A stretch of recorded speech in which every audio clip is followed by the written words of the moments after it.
Je vous présente aujourd'hui les quadricycles EV4, une mobilité douce électrique. Alors c'est très marrant parce qu'on dirait des mécanos, c'est des jouets, c'est pas pour de vrai. Ben, tu vois, s'ils ressemblent à des jouets, Ariane, c'est parce qu'on les construit comme des avions, aluminium et rivets. Ah oui, c'est ça tous les petits points là qu'on voit. Exactement, ça nous permet d'avoir des structures très légères et aussi très solides. Mais dis donc, je vois que tes engins sont tous très différents, c'est quoi leur particularité? Celui-là, il est plutôt fait pour la ville, c'est le City Quad. Ensuite, tu as le Off-Road Quad, qui est également un quad pendulaire. Lui, il est plus fait pour le tout-terrain, avec ses grosses roues. Et à côté, le Mountain Kart. Alors celui, c'est le plus gros qu'on ait. J'ai presque mais peur.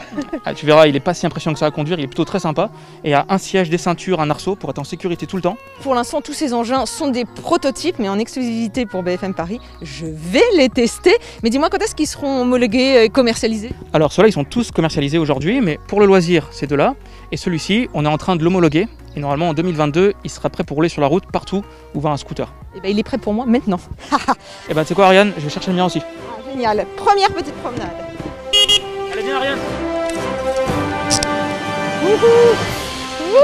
Oh là là. Ah, mais voilà. Mais c'est comme un scooter. Ça se bascule dans tous les sens. C'est la magie du pendulaire, c'est-à-dire que tu t'inclines en virage, à droite et à gauche, comme une moto. Alors comment je fais pour me stabiliser? Attends, là les deux pieds. Ah ouais, il faut prendre la vitesse là. Oh là là. Tu fais comme si tu étais sur un vélo. Tu regardes tout droit devant toi et tu te laisses aller dans le virage. Ça va hyper vite tout de suite. Ah ouais, c'est une vraie sensation de glisse. Le problème avec cet engin, c'est que je me sens pas du tout en sécurité parce qu'il n'y a rien qui me protège autour, il n'y a pas d'habitacle. Et oui, c'est vrai, c'est un peu comme un scooter, à part qu'il a 4 roues, donc il freine plus fort et il tient mieux la route. Et quand il sera homologué, où est-ce que j'aurai le droit de circuler avec? Tu ne pourras pas circuler sur des pistes cyclables, il ira partout où un scooter 50 cm3 peut aller. Je vais à combien de kilomètres/heure en moyenne avec? Avec ça, tu peux monter à 45 km/h. D'accord, ça reste raisonnable et gentil quand même. C'est le compromis entre le vélo électrique et le scooter un peu plus haute, grosse cylindrée. Et les batteries, où est-ce qu'elles se trouvent? Je les ai pas vues. Elles se trouvent au milieu du véhicule pour la stabilité du véhicule et du coup tu peux les sortir pour les recharger chez toi et en une nuit de charge tu vas avoir au moins 100 km d'autonomie.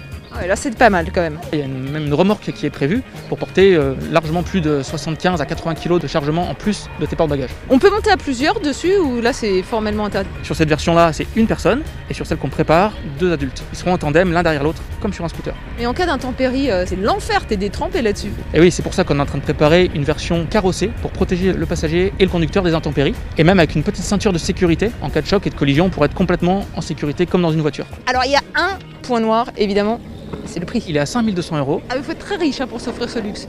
Alors, on va dire que c'est le prix de la qualité aéronautique, construction européenne en aluminium, de qualité aéronautique rivetée. Nous, notre volonté, c'est de proposer des vraies solutions concrètes pour la ville et pour la périphérie, écologiques, mais sans sacrifier le confort et la sécurité. Est-ce qu'on peut espérer quand ça sera homologué qu'il y ait une aide de l'État? Bien sûr, on pourra avoir jusqu'à 900 € par véhicule.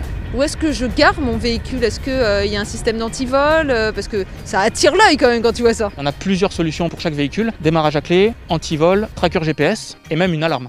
Le City Squad, très sympa. J'aimais toutefois une petite réserve au niveau de l'amorti. C'est vrai qu'on voudrait un truc qui amortisse un peu mieux, notamment quand je suis passée sur le ralentisseur. Ah, faut vraiment que tu testes le Off-Road Quad parce qu'il est fait pour le tout-terrain et là de l'amorti tu vas en avoir. Il y a du gros pneu, hein. Ah non mais attends, mais c'est super lourd. Ah, quoique, une fois que c'est debout, là c'est beaucoup plus léger. C'est un poids plume pour un quad, il fait que 65 kg avec sa batterie. J'imagine que cet engin, comme il est un peu plus imposant, il va plus vite que l'autre, non?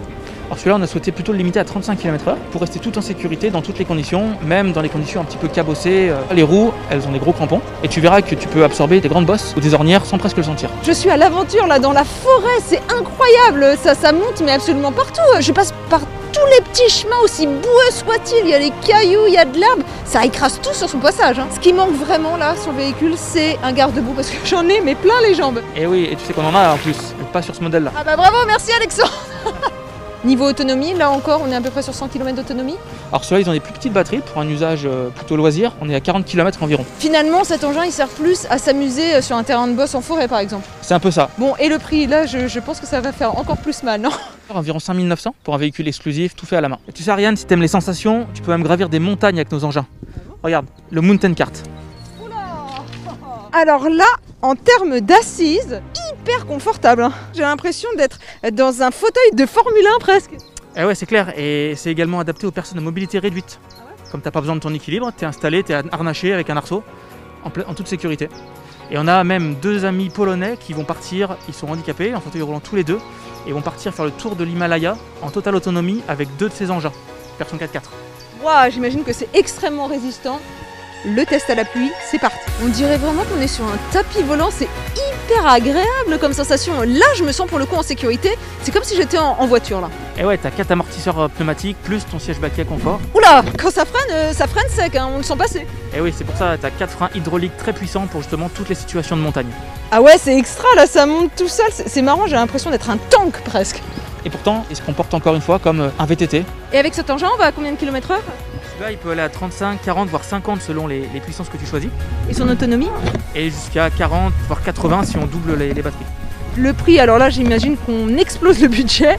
Alors celui-là, il commence à 7500 TTC. Et après, pour la version ultra puissante, 4 roues motrices, tu peux monter à 15 000 €. Mais Alexandre, quel est l'intérêt d'avoir fait des véhicules pendulaires, le fait que ça s'incline de gauche à droite comme ça?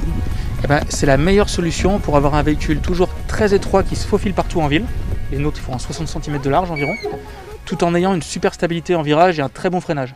Et cette gamme V4 propose aussi des tricycles, un vélo électrique, et là c'est homologué, commercialisé, et du coup je rentre comme ça en prenant la route au milieu de la circulation. Bye bye!